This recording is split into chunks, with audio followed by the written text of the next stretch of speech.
So I first got a call from the client for this large home at 6,100 square feet and 5 bathrooms that there wasn't enough hot water.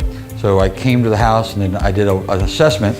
I came and I discovered that there's only a 50-gallon water heater for this large home. And I asked how many occupants in the house. We have 5 occupants, and sometimes during the winter sessions they have anywhere from 10 to 15 people. So we both agreed that a tankless would be the best way. Rheem makes a built-in recirculation pump in a tankless unit that works wonderful, so that was my recommendation. This is going to open up and make a wonderful storage location. Everything's going to come out, the copper's going to come out, all this piping is going to come out to clean up the vent. In order to get the capacity or the volume of hot water needed for this size home and the number of occupants, you would basically have to have 250 gallons in parallel in this location, which it wouldn't be feasible, or a 75-gallon, which wouldn't be feasible. Tankless, to me, the life is longer than a tank-type water heater, and once they're installed properly, they're going to outlive me.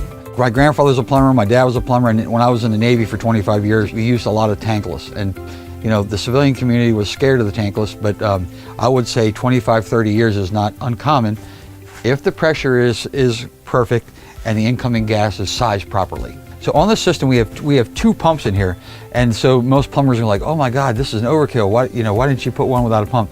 Well, the beauty of this system is you can make a primary and a secondary unit, and the pump would actually activate. Now, let's just say you have a dedicated return line for this 6,000 square foot home, which it should have, but it doesn't.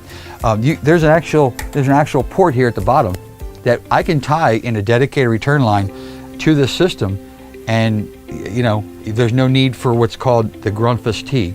There's a T that goes at the furthest fixture that we just 2 little supply hoses you put underneath it. There's no electric needed, and we use it if there's not a dedicated recirculator line. But the great thing about this is if you do have a recirculator line, you just tie it in here. It gives you so many options. This actual unit gives you a variety of options that you can use, where a lot of manufacturers you have to have this pump or that heater. There's a lot of options. A lot of manufacturers, you've got to have them buy the cords or provide the cords separately and tie them in. And Rheem actually puts a cord on their units. There's nothing to do really. Just make sure the electric's there. Remember we talked about the house having 6 people and then maybe with another 12 guests? One thing we didn't talk about is this. All those kids grow up, they go to college. They don't have any more guests, it's just mom and dad. And now they've got this system for the 6,000 square foot home.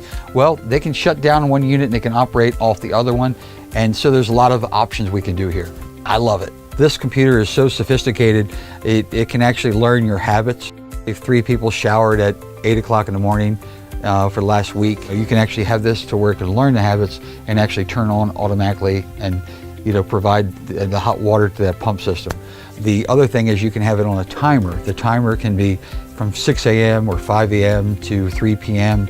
Or if no one's home, you can also do like a vacation mode. You go on vacation. There's so many options on this thing. It's amazing. I mean, every time I go in here, I learn more. It's really, really amazing. And I think that they're the most wonderful units there are.